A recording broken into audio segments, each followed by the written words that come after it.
Matamgi Manipuri Wari gi YouTube channel asibu tabiriba waipumna makpu taramna okcheri. Ngasi amuk taminarasi Leishabi Laba nipan suba tangka. Yumdana langlengi mama kha wangkhangdagay paisa thiba ko chatli adubu maru paisa su hana lawga haibadusu piyu haiba yarakte thambal matha sana hotel da bora haunaba beson totlibadu totaba makai wakhal khanduna manglaga lei thambalna lairaba nangse kaya da ton khraba lairaba imai sada isor nangna karamba changing no yengdiba lairaba koi hingningdre ina khunbagi pangal sakti leitraba aikoi hingningdre aikhoidagi uchek oyana hena maman yami makhoidi painingba mafamda paiduna leiba ya chatningba mafamda chatpa ya adubu aikoi miyoibagi marakta khedabana pek thalle karino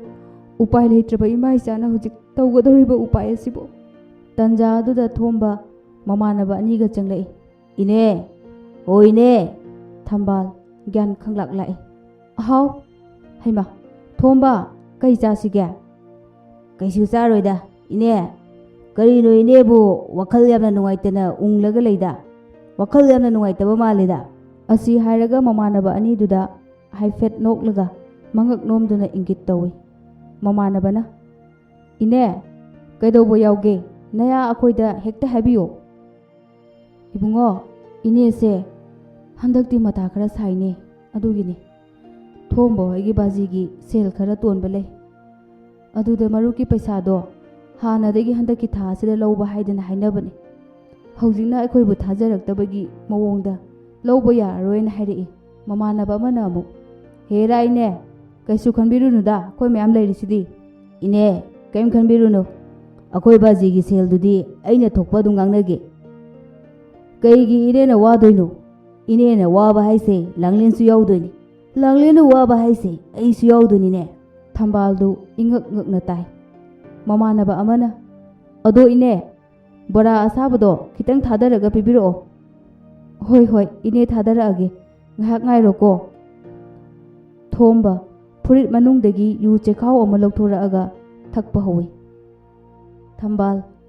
borada hobo loiraga plate piba sanglakpada yu chekhaw da uraduna hairai thomba noi ada kadai no thakke harabasu tho inegi hotel sidadine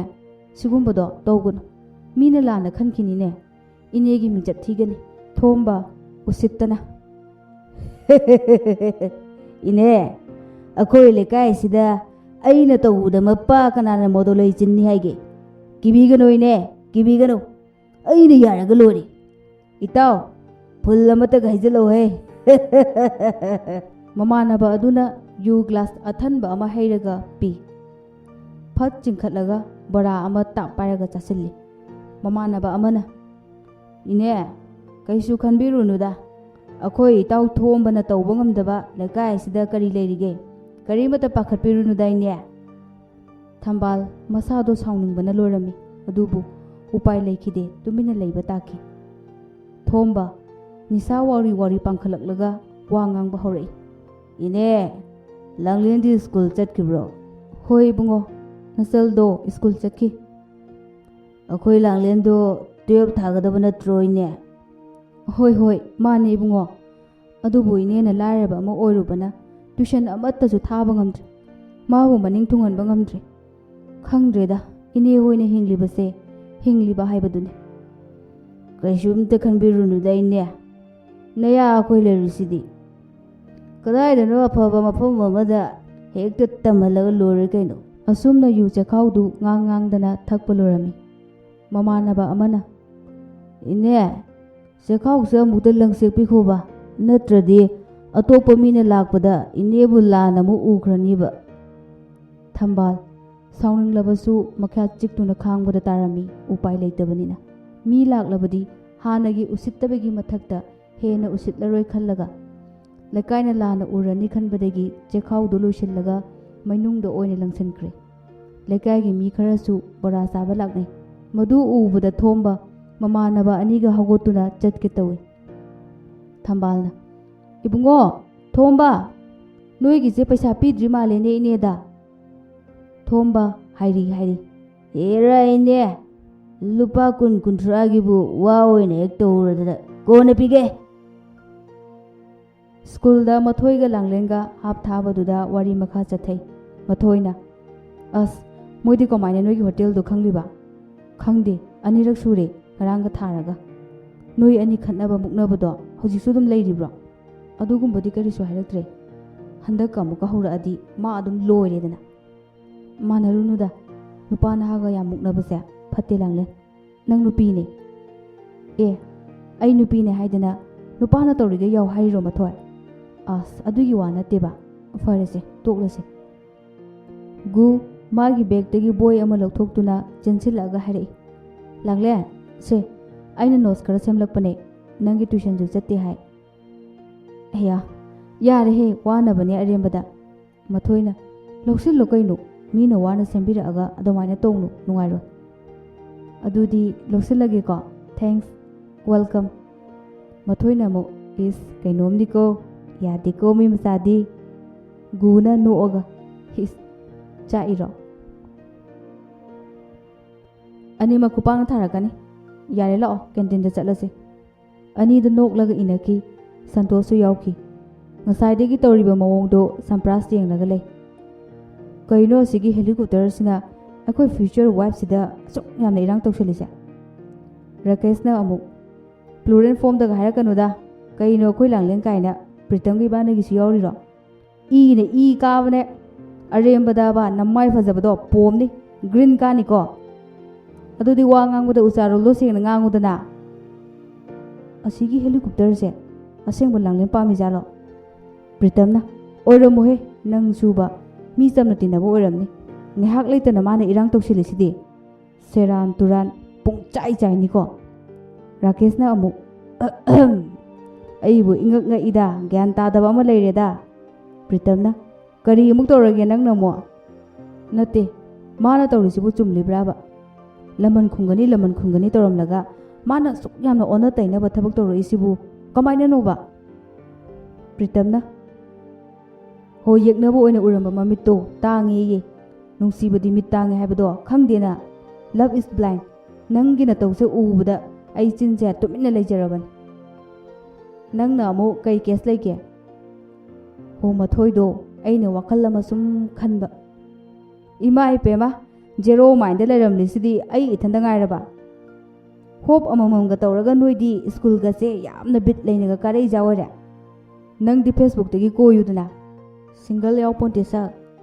evido like comment piraga harauba wani message ka tharuradi halakpagi wale ponte masidai sida demand ga sagalaktana mosak singduga tap taina keselaga adegi di surgery tawraga phajabi moina pritamna amu kesin bi kangbudu fawba phangdri natro era khut thokna jairadi aswaida nipa nangna chindo pet pa yam ngang edu kaino samprasna amu yare he noi ani ne karan tawleranu aina wari se kemta khangponte noina aina langlen do koiradi langlen do na yaradi noi gisu mathang yarak doi natro nakok asobo singdo khara use to botone rakesh na amu nangi case tu dine aruba case ne nupa sumnagi icham chambi ing tap chabi nupi oiradi namdana themra karino ma tawraga koiba yai nang langlen hai sidi dap tawbura chatkadaba nupi natte haiwane themuredana nawa lobiroi hairedana popkani pritamna ado asigi helicopter hoigadi yamna yanaba maline samprasna mu magi se langlen da flat tawriba aigi khuttane mi lanba yawni ko ngasiya rakesh na amu ai hare samprasna hesak nang ngasi ko phagi dagi ne khut yawrakani pritamna amu ngang ba wareda laoda khara mu hanjalurase aduga mu no mu khadang do samprasna chabaga lairi lao thuna canteen da chatsi rakesh na amu canteen chatna bani ne ngasai dagi ngangna rise khoimu sagan tek samprasna amu canteen gi nakanda leba berenda do ada ilepamge aduga noi ani na langlen do aina wari ama sado loi hairaga ne kauthorkadaba khanglaba mi atopa yawlakano ani du mamit yengnei rakesh na kai channel one du dia khupak chaningi rona samprasna mu ꯌꯥꯔꯦ ꯆꯠꯁꯤꯜꯂꯛꯑꯣꯍꯦ ꯋꯥꯊꯤ ꯉꯥꯡꯒꯅꯨ ꯋꯥ ꯑꯔꯨꯕ ꯑꯃ ꯂꯩꯌꯦ ꯏꯕꯥꯅꯤ ꯁꯥꯟꯅꯒꯗꯧꯕ ꯉꯔꯥꯡꯗꯤꯅꯦ ꯃꯔꯥꯡ ꯇꯧꯗꯅ ꯀꯩꯝꯇ ꯍꯦꯛ ꯍꯥꯏꯅꯍꯧꯗ꯭ꯔꯦ ꯀꯔꯤꯅꯣ ꯃꯥꯅ ꯂꯣꯜꯂꯛꯏꯕ ꯆꯣꯏꯔꯣꯜꯁꯤꯅ ꯇꯥꯕ ꯌꯥꯗꯈ꯭ꯔꯦ ꯅꯁꯔꯤꯒꯤ ꯑꯉꯥꯡꯅ ꯔꯥꯏꯝꯁ ꯐꯥꯕꯣꯏ ꯐꯥꯗꯕꯣꯏ ꯌꯥꯝ ꯇꯟꯅ ꯁꯛꯄꯗꯨ ꯉꯥꯏꯔꯦꯅꯦ ꯑꯉꯥꯡ ꯑꯪꯒꯣꯖꯥꯎ ꯃꯥꯅ ꯇꯧꯔꯤꯁꯤꯕꯨ ꯀꯔꯤꯅꯣ ꯁꯤꯕꯣ ꯅꯠꯇꯦ ꯁꯝꯄ꯭ꯔꯥꯁ ꯅꯪ ꯀꯌꯥꯝ ꯀꯨꯏꯔꯒꯦ ꯍꯦ ꯁꯛ ꯀꯩꯅꯣ ꯁꯨꯝ ꯋꯥꯊꯤ ꯋꯥꯀꯣꯏ ꯉꯥꯡꯉꯒ ꯂꯩꯔꯤꯗꯨꯕꯣ ꯅꯪꯅ ꯑꯩꯈꯣꯏ ꯈꯪꯍꯟꯗꯅ ꯍꯦꯛ ꯆꯥꯕ ꯑꯉꯥꯎꯕꯒꯤ ꯒꯨꯂꯤꯗꯣ ꯉꯁꯤꯗꯤ ꯆꯥꯔꯛꯇ꯭ꯔꯕ꯭ꯔꯣ ꯁꯝꯄ꯭ꯔꯥꯁ ꯈꯪꯍꯧꯗꯅ ꯔꯥꯀꯦꯁꯀꯤ ꯃꯃꯥꯏꯗ ꯀꯤꯟꯅ ꯈꯪꯊꯤꯟ ꯊꯤꯟꯖꯤꯜꯂꯤ ꯔꯥꯀꯦꯁꯇ ꯊꯤꯟꯒꯦ ꯇꯧꯕ ꯄꯟꯁꯇꯨ ꯔꯥꯀꯦꯁꯅ ꯄꯥꯛꯊꯈꯤꯕꯗꯒꯤ ꯄ꯭ꯔꯤꯇꯝꯗ ꯄꯥꯟꯈꯤ꯫ ꯄ꯭ꯔꯤꯇꯝꯅ ꯀꯩꯅꯣ ꯑꯩꯉꯣꯟꯗ ꯑꯃꯨꯛ ꯀꯤꯟꯅ ꯊꯤꯜꯂꯛꯏꯁꯤꯕꯣ? ꯑꯁ ꯃꯁꯤꯗ ꯊꯤꯟꯕꯅꯦ ꯅꯪꯅ ꯀꯗꯣꯝꯗꯒꯤ ꯑꯃꯨꯛ ꯍꯥꯏꯖꯤꯜꯂꯛꯏꯅꯣ? ꯑꯁ ꯁꯣꯛꯄ꯭ꯔꯥ ꯚꯥꯏ? ꯅꯪꯉꯣꯟꯗ ꯑꯃꯨꯛ ꯀꯤꯟ ꯊꯤꯟꯒꯦꯅꯦ ꯑꯗꯨꯒ ꯁꯣꯛꯄ꯭ꯔꯥ ꯌꯦꯡꯉꯣ꯫ ꯑꯁ ꯁꯣꯔꯤ ꯁꯛꯇꯤꯃꯥꯟ ꯑꯁꯤꯒꯤ ꯅꯨꯄꯥꯁꯤꯗ ꯊꯤꯟꯕꯅꯦꯕ꯫ ꯔꯥꯀꯦꯁ ꯃꯌꯥ ꯏꯍꯤ ꯍꯤꯒꯠꯂꯒ ꯁꯔꯤꯠ ꯁꯔꯥ ꯍꯩꯈ꯭ꯔꯕ ꯑꯩꯉꯣꯟꯗ ꯀꯔꯤꯅꯣꯕ ꯅꯣꯏꯅ ꯈꯜꯂꯤꯁꯦ ꯍꯥ? ꯀꯝꯗꯧꯏ ꯍꯧꯖꯤꯛꯇꯤ? ꯁꯝꯄ꯭ꯔꯥꯁꯅ ꯅꯪ ꯉꯁꯤ ꯑꯩꯒꯤ ꯈꯨꯠꯇ ꯂꯥꯟꯅꯤꯀꯣ꯫ ꯄ꯭ꯔꯤꯇꯝꯗꯨ ꯅꯥꯍꯤ ꯈꯤꯇꯪ ꯇꯥꯔꯝꯃꯤ꯫ ꯃꯗꯨ ꯎꯕꯗ ꯁꯝꯄ꯭ꯔꯥꯁꯅ ꯚꯥꯏ ꯑꯩ ꯍꯦꯡꯀꯤ ꯌꯥꯎꯔꯤꯌꯦ ꯁꯤꯅ ꯈꯤꯇ ꯇꯩꯊꯣꯛꯁꯦ ꯁꯦ ꯏꯁꯤꯡ ꯕꯣꯇꯜ ꯑꯃ ꯂꯩꯔꯒꯅꯦ ꯐꯖꯅ ꯆꯥꯝꯊꯣꯛꯂꯁꯦꯕ꯫ ꯔꯥꯀꯦꯁ ꯕꯦꯒꯇꯒꯤ ꯆꯦꯅꯥ ꯑꯃ ꯁꯦꯒꯥꯏꯔꯒ ꯁꯥꯡꯇꯛꯅ ꯃꯇꯨꯝ ꯇꯥꯁꯤꯜꯂꯒ ꯄ꯭ꯔꯤꯇꯝꯗ ꯄꯤꯔꯛꯏ꯫ ꯁꯦ ꯅꯅꯥꯇꯣꯟꯗꯨꯗꯅꯦ ꯊꯤꯟꯖꯤꯜꯂꯨ꯫ ꯄ꯭ꯔꯤꯇꯝ ꯃꯃꯤꯠ ꯐꯩꯅ ꯔꯥꯀꯦꯁꯇ ꯌꯦꯡꯉꯤ꯫ ꯔꯥꯀꯦꯁꯅ ꯀꯔꯤꯅꯣ ꯏꯕꯣ ꯑꯩꯕꯨ ꯑꯃꯨꯛꯇ ꯎꯗ꯭ꯔꯤꯕꯗꯧꯅ ꯌꯦꯡꯉꯤꯗꯨꯅ ꯍꯥ? ꯑꯁꯦꯡꯕꯅꯤꯅꯦ ꯑꯩꯅ ꯍꯥꯏꯁꯦ ꯁꯤ ꯏ ꯈꯛꯅꯕꯅꯤꯅꯦ ꯀꯔꯤꯅꯣꯅꯦ ꯐꯤꯂꯝꯗ ꯗ꯭ꯔꯃꯥꯗꯒ ꯇꯧꯔꯤꯗꯨꯕꯨ ꯀꯩꯝꯇ ꯎꯗ꯭ꯔꯣ ꯅꯣꯏꯕꯣ? ꯎꯔꯣꯏꯅꯦ ꯌꯦꯡꯁꯨ ꯌꯦꯡꯉꯝꯃꯣꯏꯅꯦ ꯍꯥ? ꯒꯦꯝ ꯂꯥꯏ ꯆꯨꯔꯤꯉꯩꯗ ꯑꯗꯨꯒꯨꯝꯕꯒꯗꯣ ꯑꯝꯇ ꯌꯦꯡꯉꯝꯃꯣꯏꯕ꯫ ꯁꯝꯄ꯭ꯔꯥꯁꯀ ꯄ꯭ꯔꯤꯇꯝꯒ ꯃꯈꯣꯏꯗ ꯎꯁꯤꯠꯄ ꯃꯈꯩ ꯁꯥꯎꯔꯤ꯫ ꯔꯥꯀꯦꯁꯅ ꯃꯌꯥ ꯁꯨꯝ ꯍꯤꯒꯠꯂꯤ꯫ ꯀꯦꯟꯇꯤꯟ ꯃꯅꯥꯛꯇꯒꯤ ꯃꯤꯅꯔꯦꯜ ꯕꯣꯇꯜ ꯑꯃ ꯂꯩꯔꯒ ꯅꯤꯡꯊꯤꯅ ꯆꯥꯝꯊꯣꯛꯂꯕ ꯃꯇꯨꯡ ꯀꯦꯟꯇꯤꯟꯗ ꯑꯃꯨꯛ ꯆꯪꯂꯛꯏ꯫ ꯔꯥꯀꯦꯁꯅ ꯂꯥꯡꯂꯦꯟ ꯍꯣꯏꯒꯤ ꯃꯅꯥꯛꯇ ꯇꯟꯅ ꯆꯪꯁꯤꯜꯂꯛꯏ꯫ ꯂꯥꯡꯂꯦꯟ ꯍꯥꯟꯅꯒꯨꯝ ꯋꯥꯔꯤ ꯇꯧꯗꯨꯅ ꯂꯩꯔꯝꯃꯤ꯫ ꯄ꯭ꯔꯤꯇꯝꯅ ꯂꯥꯡꯂꯦꯟ ꯋꯥ ꯑꯃꯇ꯫ ꯂꯥꯡꯂꯦꯟ ꯉꯛꯅ ꯀꯩꯅꯣ ꯀꯩꯗꯧꯔꯒꯦ? ꯔꯥꯀꯦꯁꯅ ꯑꯃꯨꯛ ꯑꯁ꯭ꯋꯥꯏ ꯐꯥꯎꯕꯗ ꯑꯝꯇ ꯊꯣꯛꯄꯤꯔꯛꯀꯦꯔꯥ? ꯃꯣꯏ ꯑꯇꯩꯗꯨꯁꯨ ꯉꯛꯅ ꯔꯥꯀꯦꯁꯇ ꯌꯦꯡꯂꯒ ꯃꯊꯣꯏꯅ ꯇꯞꯅ ꯂꯥꯡꯂꯦꯟ ꯀꯩꯅꯣ ꯐꯖꯅ ꯑꯝꯇ ꯍꯪꯉꯨ꯫ ꯒꯨꯅ ꯑꯃꯨꯛ ꯂꯥꯡꯂꯦꯟ ꯊꯣꯛꯎꯔꯣ ꯑꯁ꯭ꯋꯥꯏ ꯐꯥꯎꯕ꯫ ꯂꯥꯡꯂꯦꯟ ꯐꯨꯛ ꯍꯧꯒꯠꯂꯒ ꯒꯝ ꯃꯥꯡ ꯊꯥꯔꯒ ꯆꯠꯈꯤ꯫ ꯀꯦꯟꯇꯤꯟꯒꯤ ꯒꯦꯠ ꯃꯄꯥꯜꯗ ꯂꯦꯞꯂꯒ ꯂꯩ꯫ ꯔꯥꯀꯦꯁ ꯂꯥꯛꯄꯗꯨ ꯎꯕꯗ ꯀꯩꯅꯣ ꯀꯩ ꯄꯥꯝꯒꯦ? ꯑꯩꯗꯤ ꯀꯩꯝ ꯄꯥꯝꯗꯦ ꯁꯝꯄ꯭ꯔꯥꯁꯅ ꯋꯥꯔꯤ ꯑꯝꯇ ꯁꯥꯁꯦꯅ ꯍꯥꯏꯕ꯫ ꯂꯥꯡꯂꯦꯟ ꯉꯛꯅ ꯀꯩ ꯑꯃꯨꯛ ꯋꯥꯠꯂꯦ ꯍꯥꯏꯒꯦ ꯃꯥ? ꯀꯩꯅꯣ ꯅꯣꯏꯅ ꯑꯁꯨꯛ ꯌꯥꯝꯅ ꯆꯒꯠ ꯂꯥꯎꯔꯤꯁꯤꯕꯣ? ꯑꯩꯕꯨ ꯅꯨꯄꯤꯅꯤ ꯀꯥꯏꯗꯨꯔꯣ ꯅꯣꯏꯒꯤꯁꯦ ꯍꯥ? ꯎꯁꯤꯠꯇ꯭ꯔꯤꯔꯣ? ꯑꯁ ꯑꯗꯨꯒꯨꯝꯕ ꯀꯩꯝꯇ ꯂꯩꯇꯦꯕ ꯃꯔꯝ ꯑꯃꯒꯤꯅꯤ ꯋꯥꯔꯤꯁꯦ꯫ ꯀꯩꯅꯣꯅꯦ ꯇꯨ ꯑꯥꯗ ꯁꯝꯄ꯭ꯔꯥꯁ ꯂꯦꯞꯄꯒ ꯂꯩꯔꯤꯁꯦ ꯑꯁꯤ ꯐꯥꯎꯕꯗ ꯆꯠꯄꯤꯌꯨꯕ ꯑꯗꯨꯒ ꯋꯥꯔꯤꯗꯣ ꯃꯥꯒ ꯁꯥꯟꯅꯕꯤꯔꯣ꯫ ꯂꯥꯡꯂꯦꯟ ꯃꯆꯤꯟꯗ ꯁꯣꯜꯂꯤ꯫ ꯐꯩ ꯉꯁꯤꯗꯤꯕ ꯃꯤ ꯑꯃ ꯅꯨꯡꯉꯥꯏꯅꯤꯗꯅ꯫ ꯄ꯭ꯔꯤꯇꯝꯗꯨ ꯁꯝꯄ꯭ꯔꯥꯁꯀ ꯂꯦꯞꯄꯒ ꯂꯩꯔꯝꯕꯗꯒꯤ ꯂꯥꯡꯂꯦꯟ ꯂꯥꯛꯄ ꯎꯕꯗ ꯑꯩ ꯑꯁ꯭ꯋꯥꯏꯗ ꯉꯥꯏꯒꯦꯀꯣ ꯑꯁ꯭ꯋꯥꯏꯗꯒꯤ ꯑꯗꯨꯝ ꯌꯦꯡꯂꯛꯀꯦꯕ ꯑꯁꯣꯛ ꯑꯄꯟ ꯌꯥꯎꯔꯁꯨꯅꯦ ꯐꯠ ꯆꯦꯟꯁꯤꯜꯂꯛꯀꯦ꯫ ꯇꯦꯛ ꯀꯦꯌꯔ ꯒꯨꯗ ꯂꯛ ꯑꯩ ꯆꯠꯂꯦ꯫ ꯂꯥꯡꯂꯦꯟꯅ ꯀꯩꯅꯣ ꯅꯪꯅ ꯑꯩ ꯀꯧꯔꯤꯁꯦ? ꯅꯪ ꯀꯩ ꯑꯃꯨꯛ ꯄꯥꯝꯃꯤꯒꯦ? ꯂꯥꯡꯂꯦꯟ ꯁꯥꯎꯈꯤꯅꯣ ꯑꯩ ꯋꯥ ꯑꯃꯇ ꯍꯥꯏꯒꯦ ꯇꯧꯕꯅꯦ ꯂꯥꯟꯅ ꯈꯟꯒꯅꯨ꯫ ꯀꯩ ꯋꯥ ꯍꯥꯏꯗꯣꯏꯅꯣ? ꯍꯥꯏꯔꯛꯑꯣ꯫ ꯂꯥꯡꯂꯦꯟꯗꯨ ꯃꯈ꯭ꯋꯥꯡ ꯍꯥꯏꯐꯦꯠ ꯃꯦꯠꯂꯒ ꯁꯝꯄ꯭ꯔꯥꯁꯇ ꯃꯨꯟꯅ ꯌꯦꯡꯂꯒ ꯂꯦꯞꯇꯨꯅ ꯂꯩ꯫ ꯁꯝꯄ꯭ꯔꯥꯁ ꯃꯁꯥꯗꯣ ꯄꯥꯈꯠꯄ ꯍꯧꯔꯛꯏ ꯑꯗꯨꯕꯨ ꯇꯞꯅ ꯐꯥꯖꯤꯜꯂꯒ ꯑꯩ ꯉꯔꯥꯡ ꯅꯣꯏꯗ ꯂꯥꯛꯑꯝꯕꯗꯣ ꯀꯩꯗꯧꯔꯕ? ꯑꯗꯨꯗ ꯅꯣꯏ ꯑꯗꯥꯏꯒꯤ ꯃꯤ ꯈꯔ ꯋꯥꯔꯤ ꯁꯥꯟꯅꯕ ꯇꯥꯔꯛꯑꯦ꯫ ꯄꯩꯁꯥꯒꯤ ꯃꯇꯥꯡꯗ? ꯍꯣꯏ ꯅꯣꯏꯒꯤ ꯌꯨꯝ ꯍꯤꯡꯈꯣꯜꯗꯣ ꯃꯨꯟꯅꯤ ꯍꯥꯏꯌꯦ ꯁꯦꯜꯗꯣ ꯄꯤꯗ꯭ꯔꯗꯤ꯫ ꯑꯗꯣ ꯁꯦꯜꯗꯣ ꯑꯩ ꯅꯉꯣꯟꯗ ꯃꯇꯦꯡ ꯑꯣꯏꯅ ꯄꯥꯡꯖꯒꯦ ꯅꯪꯅ ꯍꯔꯥꯎꯅ ꯑꯃꯨꯛꯇ ꯂꯧꯁꯤꯟꯕꯤꯌꯨ ꯑꯦꯁ ꯑꯦ ꯐ꯭ꯔꯦꯟ꯫ ꯂꯥꯡꯂꯦꯟ ꯉꯛꯅ ꯁꯥꯎꯅ ꯌꯦꯡꯂꯒ ꯅꯪꯉꯣꯟꯗ ꯀꯅꯥꯅ ꯑꯗꯨꯒꯤ ꯑꯌꯥꯕ ꯄꯤꯒꯦ ꯍꯥ? ꯅꯪꯕꯨ ꯀꯅꯥꯅꯣ? ꯀꯩ ꯑꯣꯏꯔꯤꯒꯦ? ꯅꯠꯇꯦ ꯑꯩꯒ ꯀꯔꯤ ꯃꯔꯤ ꯊꯣꯛꯅꯒꯦ? ꯑꯗꯨꯛ ꯌꯥꯝꯕ ꯁꯦꯜꯗꯣ ꯄꯤꯒꯦ ꯀꯥꯏꯅ ꯍꯥꯏꯔꯤꯕ ꯅꯪ ꯅꯔꯜ ꯀꯌꯥꯝ ꯄꯥꯏꯕ ꯃꯤꯅꯣ? ꯁꯝꯄ꯭ꯔꯥꯁ ꯅꯨꯡꯉꯥꯏꯇꯅ ꯂꯥꯡꯂꯦꯟ ꯌꯥꯔꯦ ꯇꯨꯃꯤꯟꯅ ꯂꯩꯌꯨ꯫ ꯏꯅꯥ ꯈꯨꯟꯕ ꯅꯣꯏꯅ ꯂꯥꯏꯔꯕꯒꯤ ꯀꯔꯤ ꯑꯋꯥꯕ ꯎꯗꯅ ꯀꯔꯤꯒꯤ ꯃꯇꯦꯡ ꯄꯥꯡꯗꯧꯔꯤꯕ? ꯅꯠꯇꯦ ꯑꯇꯩ ꯇꯣꯛꯈ꯭ꯔꯣ ꯅꯪꯁꯦ ꯀꯅꯥꯅꯣ ꯍꯥꯏꯕꯅꯤ? ꯉꯥꯏꯍꯥꯛ ꯂꯩꯇꯅ ꯑꯩꯉꯣꯟꯗ ꯁꯤꯡꯅꯕ ꯂꯃꯟ ꯈꯨꯝꯅꯤꯡꯕꯒꯤ ꯑꯄꯥꯝꯕ ꯂꯩꯕ ꯅꯪꯅ ꯁꯦꯜꯗꯣ ꯄꯤꯔꯒ ꯀꯔꯤ ꯕꯗꯅꯥꯝꯅꯣ ꯅꯪꯅ ꯑꯃꯨꯛ ꯄꯤꯒꯦ ꯈꯜꯂꯤꯁꯦ? ꯅꯪꯒꯤ ꯀꯔꯝꯕ ꯑꯅꯧꯕ ꯄ꯭ꯂꯥꯟꯅꯣ? ꯑꯩꯕꯨ ꯁꯥꯎꯍꯜꯂꯛꯀꯅꯨ. ꯑꯩ ꯅꯨꯄꯤꯅꯦ, ꯑꯗꯨꯕꯨ ꯅꯨꯄꯤꯒꯤ ꯑꯁꯣꯟꯕ ꯅꯦꯆꯔꯗꯣ ꯑꯩꯉꯣꯟꯗꯗꯤ ꯌꯥꯎꯗꯦ. ꯑꯩꯒꯤ ꯏꯐꯝꯗꯅꯦ ꯂꯥꯞꯅ ꯊꯝꯈ꯭ꯔꯦ. ꯃꯁꯦ ꯁ꯭ꯀꯨꯜꯅꯤ. ꯃꯤꯒꯤ ꯈꯜꯂꯒ ꯅꯪ ꯂꯦꯝꯅ ꯊꯥꯔꯕꯅꯦ. ꯅꯠꯇ꯭ꯔꯗꯤ ꯑꯩꯒꯤ ꯈꯨꯠꯇꯅꯦ ꯅꯪ ꯑꯐꯕ ꯑꯣꯏꯔꯣꯏ. ꯂꯥꯡꯂꯦꯟ, ꯅꯪ ꯑꯗꯨꯛ ꯂꯥꯟꯅꯁꯨ ꯂꯧꯒꯅꯨ. ꯍꯣꯏ, ꯆꯨꯝꯃꯦ. ꯃꯃꯥꯡꯗ ꯅꯪ ꯑꯩ ꯀꯌꯥꯔꯛ ꯅꯨꯡꯉꯥꯏꯅꯗꯕ ꯂꯩꯈ꯭ꯔꯦ. ꯑꯗꯨꯕꯨ ꯀꯩꯁꯨ ꯂꯩꯇꯕ ꯊꯧꯗꯣꯛꯇꯨꯗ ꯑꯩꯅ ꯁꯥꯎꯈꯤꯕ, ꯅꯪꯒ ꯃꯨꯛꯅꯈꯤꯕ ꯄꯨꯝꯅꯃꯛ ꯈꯜꯂꯒꯅꯦ ꯑꯩ ꯏꯊꯟꯗ ꯏꯀꯥꯏꯕ ꯐꯥꯎꯔꯛꯏ. ꯑꯃꯔꯣꯝꯗ ꯃꯔꯨꯞ ꯇꯤꯟꯅꯕ ꯂꯣꯏꯅꯕ ꯍꯥꯏꯕꯁꯦ ꯍꯥꯟꯅ ꯅꯒꯨꯟ ꯏꯒꯨꯟ ꯈꯪꯅꯔꯒ ꯂꯣꯏꯅꯕꯅ ꯐꯠꯇ꯭ꯔꯣ? ꯁꯥ ꯁꯟꯗꯤ ꯍꯥꯟꯅ ꯋꯥꯏꯅꯔꯒ ꯀꯣꯟꯅ ꯆꯥꯅꯩ ꯍꯥꯏ. ꯑꯁꯦꯡꯕꯅꯦ ꯂꯥꯡꯂꯦꯟ, ꯅꯪ ꯑꯩꯕꯨ ꯂꯥꯟꯅ ꯈꯟꯒꯅꯨ. ꯑꯩ ꯅꯪꯒ ꯁꯦꯡꯅ ꯂꯣꯏꯅꯅꯤꯡꯉꯤ, ꯇꯤꯟꯅꯅꯤꯡꯉꯤ. ꯅꯪꯒꯤ ꯃꯇꯦꯡ ꯑꯩ ꯄꯥꯡꯕ ꯄꯥꯝꯃꯤ. ꯑꯁꯨꯛ ꯀꯨꯏꯕ ꯃꯇꯝꯁꯦ ꯑꯩꯅ ꯅꯣꯡꯃꯇꯁꯨ ꯃꯤꯒꯤ ꯈꯜꯂꯨꯗꯦ. ꯂꯥꯏꯔꯕ ꯃꯤꯑꯣꯏ ꯀꯌꯥꯅ ꯍꯤꯡꯅꯕꯒꯤ ꯂꯥꯟꯐꯝꯗ ꯀꯔꯝꯕ ꯄꯨꯟꯁꯤꯒꯤ ꯂꯥꯟ ꯊꯦꯡꯅꯕ, ꯀꯔꯝꯅ ꯃꯥꯌꯣꯛꯅꯕ ꯅꯪꯕꯨ ꯊꯦꯡꯅꯔꯨꯕꯗꯒꯤ ꯑꯩ ꯈꯪꯂꯛꯂꯤ. ꯑꯩꯒꯤ ꯁꯦꯡꯂꯕ ꯋꯥꯁꯦ ꯅꯪꯅ ꯊꯥꯖꯕꯤꯌꯨ ꯂꯥꯡꯂꯦꯟ. ꯅꯪꯅ ꯑꯩꯒꯤ ꯆꯝꯂꯕ ꯈꯨꯗꯣꯜ ꯑꯃꯅꯤ ꯈꯜꯂꯒ ꯑꯦꯛꯁꯦꯞ ꯇꯧꯕꯤꯌꯨ ꯂꯥꯡꯂꯦꯟ. ꯁꯦꯜꯗꯣ ꯍꯧꯖꯤꯛꯇꯤ ꯌꯥꯎꯔꯛꯇꯦ. ꯑꯩ ꯍꯣꯔꯦꯟ ꯅꯨꯡꯗꯥꯡꯋꯥꯏꯔꯝ ꯁꯣꯏꯗꯅ ꯊꯤꯜꯂꯛꯀꯦ. ꯅꯪꯅ ꯅꯨꯡꯉꯥꯏꯇꯕ ꯂꯩꯔꯒꯗꯤ ꯅꯪ ꯀꯣꯟꯅ ꯑꯃꯨꯛ ꯇꯞꯅ ꯁꯤꯡꯉꯛꯀꯦ ꯍꯥꯏꯔꯒꯁꯨ ꯁꯤꯡꯉꯛꯑꯣ. ꯀꯩꯁꯨ ꯀꯥꯏꯗꯦ. ꯑꯗꯨꯕꯨ ꯑꯩꯅ ꯅꯪꯒꯤ ꯃꯇꯦꯡ ꯁꯤꯃꯇꯪ ꯄꯥꯡꯒꯦ ꯈꯟꯖꯕꯁꯤꯗꯤ ꯊꯨꯡꯍꯟꯕꯤꯌꯨ ꯂꯥꯡꯂꯦꯟ. ꯅꯪꯗꯤ ꯀꯗꯥꯏꯗꯒꯤ ꯄꯩꯁꯥꯅ ꯑꯩꯒꯤ ꯃꯇꯦꯡ ꯄꯥꯡꯗꯧꯔꯤꯕ? 50K ꯑꯃꯗꯤ ꯑꯩꯒꯤ ꯑꯦꯀꯥꯎꯟꯇ ꯂꯩꯕꯅꯦ. ꯑꯗꯨꯒ 1 lakh ꯑꯃꯗꯤ ꯆꯦꯆꯦꯗꯒꯤ ꯑꯩꯅ ꯔꯤꯀ꯭ꯋꯦꯁ ꯇꯧꯔꯒ ꯂꯧꯔꯛꯄꯅꯦ. ꯅꯪ ꯂꯥꯟꯅ ꯈꯟꯕꯤꯒꯅꯨ. Please accept my simple request. ꯁꯤꯝꯄꯜꯅꯦ ꯍꯥꯏꯕ ꯌꯥꯔꯣꯏꯅꯦ. ꯅꯪ ꯅꯄꯨꯟꯁꯤꯗ ꯂꯨꯄꯥ ꯑꯃ ꯐꯥꯎꯕ ꯇꯥꯟꯈ꯭ꯔꯕ꯭ꯔꯥ?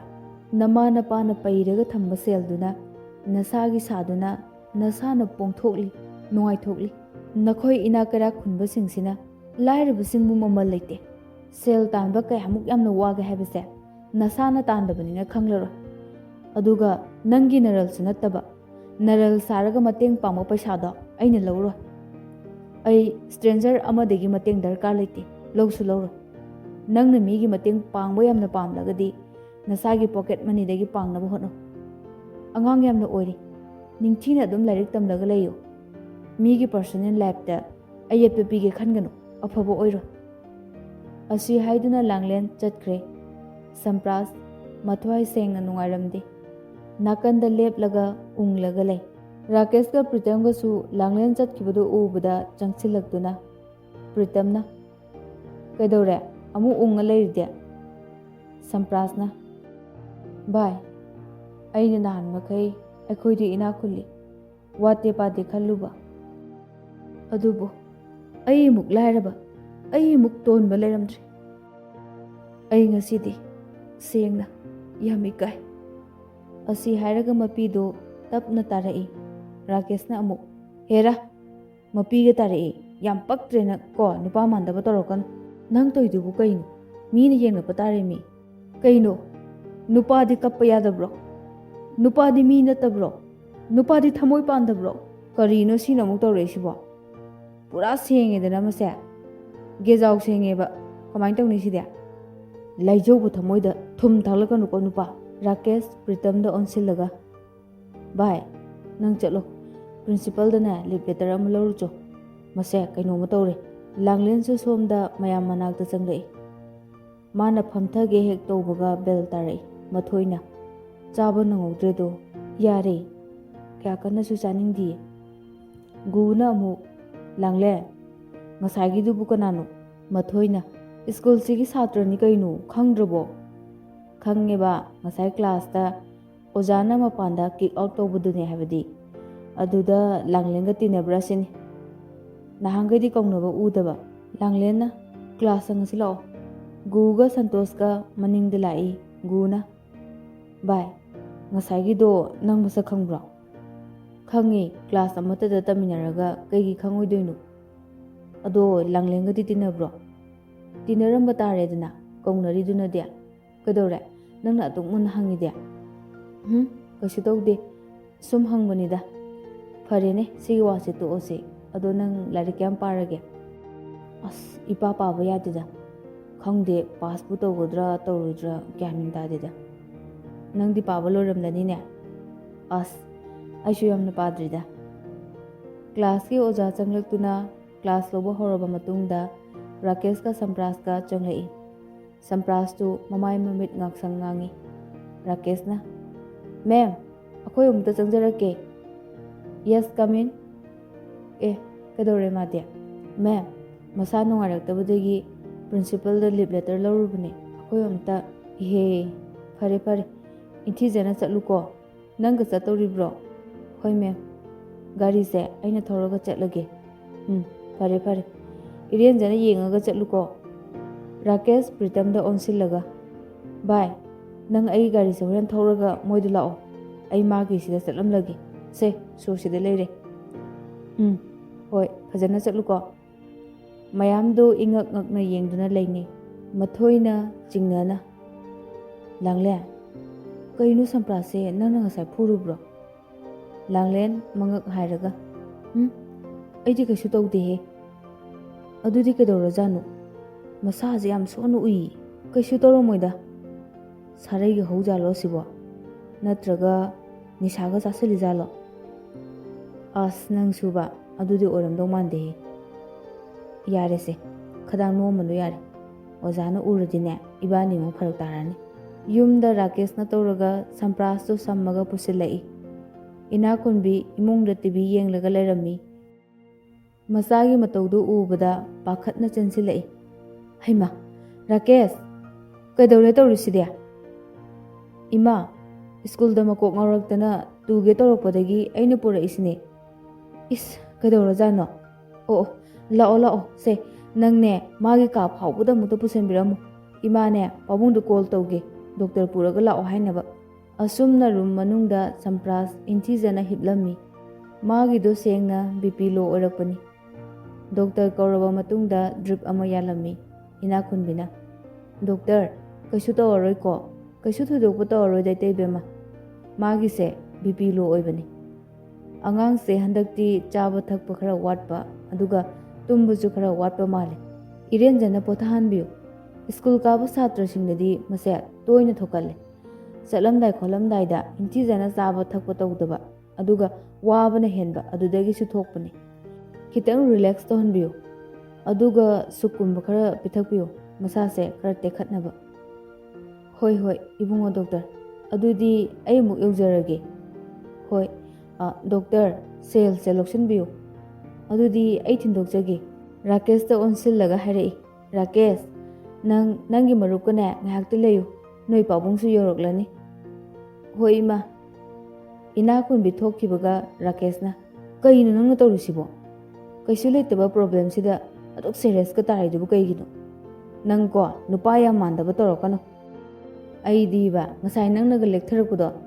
ꯐꯥꯒꯤꯒ ꯑꯣꯏꯔꯕꯣꯏ ꯅꯤꯡꯉꯤꯅꯦ ꯑꯗꯨꯒꯗꯤꯕ ꯑꯁ ꯀꯩꯁꯨ ꯇꯧꯗꯦꯕ ꯚꯥꯏ ꯀꯩꯁꯨ ꯇꯧꯗ꯭ꯔꯒ ꯀꯔꯤꯅꯣ ꯇꯧꯔꯤ ꯃꯌꯥꯝꯁꯤꯕꯣ ꯑꯩꯗꯣ ꯍꯟꯗꯛ ꯆꯥꯕ ꯊꯛꯄ ꯇꯨꯝꯕ ꯈꯔ ꯋꯥꯠꯂꯦ ꯑꯗꯨꯅꯅꯦ BP ꯂꯣꯅꯤ ꯍꯥꯏꯔꯤꯗꯨꯗꯤ ꯅꯪ ꯑꯃꯕ ꯀꯣ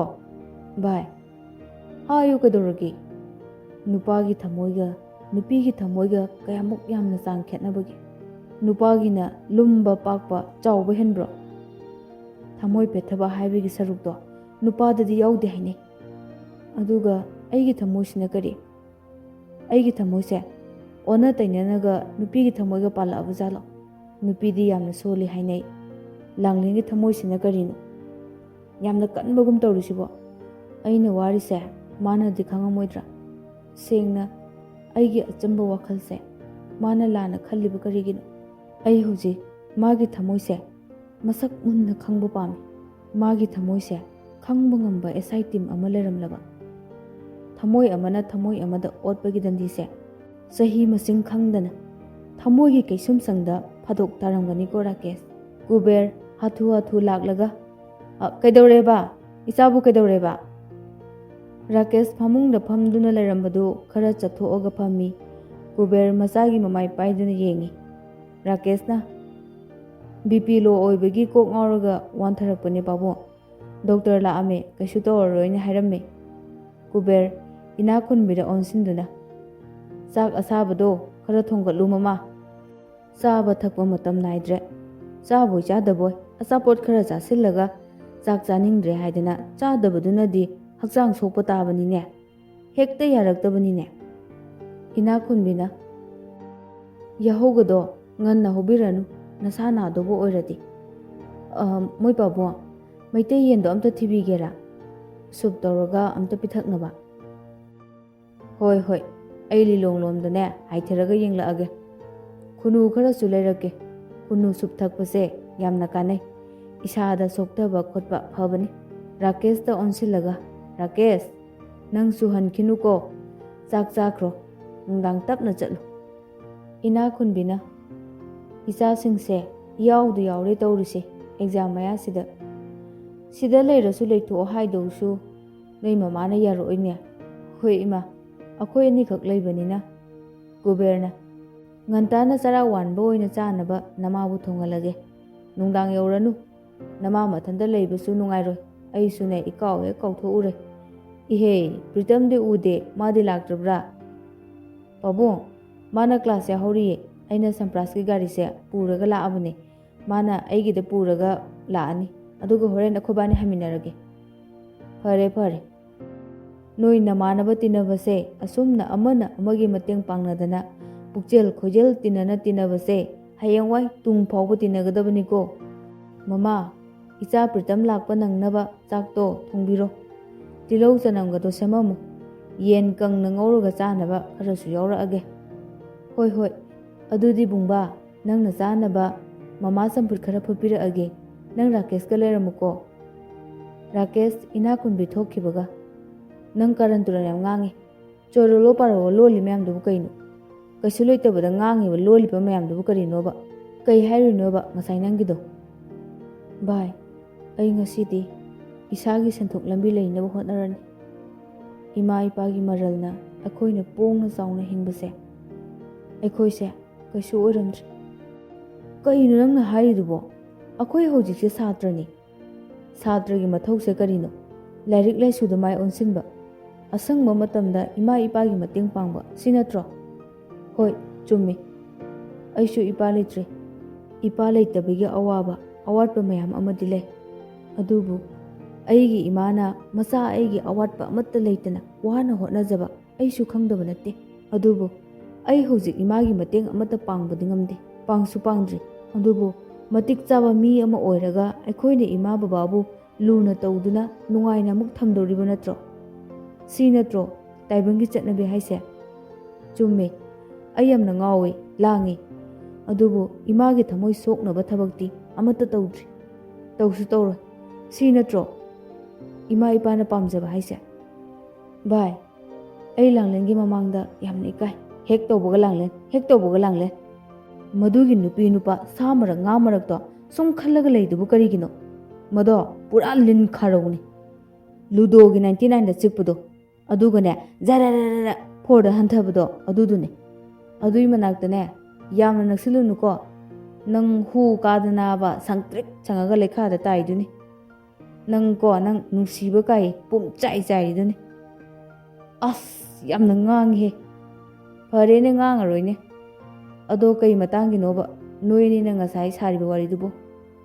ꯁꯝꯄ꯭ꯔꯥꯁ ꯁꯣꯔ ꯁꯥꯡꯅ ꯍꯣꯟꯊꯔꯒ, ꯂꯥꯡꯂꯦꯟ ꯍꯣꯏꯒꯤ ꯃꯌꯨꯝ ꯏꯪꯈꯣꯜꯗꯣ ꯃꯣꯏ ꯂꯩꯀꯥꯏꯒꯤ ꯁꯦꯟꯗꯣꯏ ꯆꯥꯕ ꯏꯃꯨꯡ ꯑꯃꯅ ꯂꯧꯈꯤꯗꯧꯔꯦ꯫ ꯑꯦ, ꯀꯔꯤꯅꯣ ꯍꯥꯏꯔꯤꯁꯤꯕꯣ? ꯅꯪꯅ ꯀꯃꯥꯏꯅ ꯈꯪꯂꯤꯕ? ꯑꯩ ꯉꯔꯥꯡ ꯃꯣꯏꯒꯤ ꯍꯣꯇꯦꯜꯗ ꯆꯠꯂꯨꯏꯌꯦ꯫ ꯑꯗꯨ ꯀꯩꯗꯧꯔꯒꯦꯕ? ꯄꯩꯁꯥꯗꯣ ꯑꯩꯅ ꯃꯇꯦꯡ ꯄꯥꯡꯒꯦ ꯍꯥꯏꯕꯅꯦ, ꯃꯣꯏꯅ ꯂꯩꯔꯒ ꯄꯤꯁꯜꯂꯛꯑꯣꯅ꯫ ꯑꯗꯨꯗ ꯃꯥꯅ ꯌꯥꯔꯛꯇꯦ꯫ ꯑꯁ, ꯑꯣꯟꯊꯣꯛꯄꯅꯤꯌꯦ ꯅꯪꯁꯤꯗꯤꯕ, ꯁꯥꯐꯕ꯫ ꯌꯥꯔꯣꯏꯅꯦ, ꯅꯁꯝꯁꯦ ꯈꯣꯏꯌꯦꯕ, ꯐꯔꯥ ꯐꯔꯥꯒ ꯂꯥꯎꯔꯗꯅ꯫ ꯅꯠꯇꯦ, ꯅꯣꯏ ꯑꯅꯤꯁꯤꯕꯨ ꯀꯔꯤ ꯊꯣꯛꯅꯒꯦꯕ? ꯅꯪꯅ ꯃꯥꯒꯤ ꯀꯅꯥ ꯑꯣꯏꯗꯅ ꯑꯗꯨꯛ ꯌꯥꯝꯕ ꯄꯩꯁꯥꯗꯨꯕꯨ ꯃꯇꯦꯡ ꯄꯥꯡꯒꯦ ꯀꯥꯏꯅ ꯍꯥꯏꯔꯒ ꯀꯅꯥꯅ ꯊꯥꯖꯗꯣꯏꯅꯣ? ꯀꯅꯥꯅꯕꯨ ꯍꯔꯥꯎ ꯍꯔꯥꯎ ꯂꯧꯒꯦ ꯍꯥꯏꯔꯛꯇꯣꯏꯅꯣꯕ? ꯑꯗꯨꯒꯤꯁꯨ ꯃꯊꯛꯇ ꯅꯣꯏ ꯑꯅꯤꯒꯤ ꯃꯑꯣꯡꯗꯨ ꯌꯦꯡꯉꯨꯗꯅ, ꯍꯦꯛ ꯎꯕ ꯍꯧꯕꯗꯒꯤ ꯃꯨꯛꯅꯕꯒ ꯄꯨꯔꯥ ꯑꯦꯟꯇꯤꯅꯤ꯫ ꯑꯗꯨꯗꯕꯨ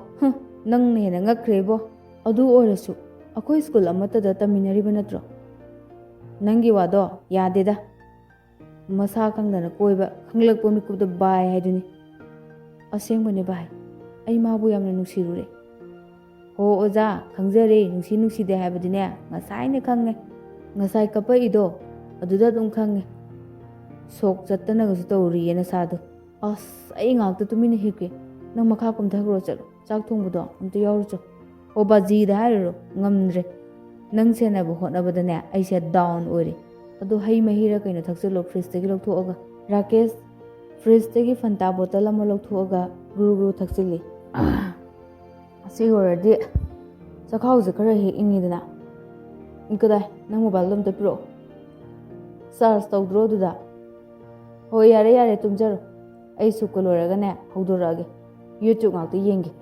ꯉꯁꯤꯒꯤ ꯑꯣꯏꯅꯗꯤ ꯃꯇꯥꯡ ꯑꯁꯤꯗ ꯋꯥꯔꯤ ꯑꯁꯤꯕꯨ ꯂꯣꯏꯁꯤꯟꯖꯔꯤ ꯃꯌꯥꯝꯕꯨ ꯑꯃꯨꯛꯀ ꯍꯟꯅ ꯈꯨꯔꯨꯝꯖꯔꯤ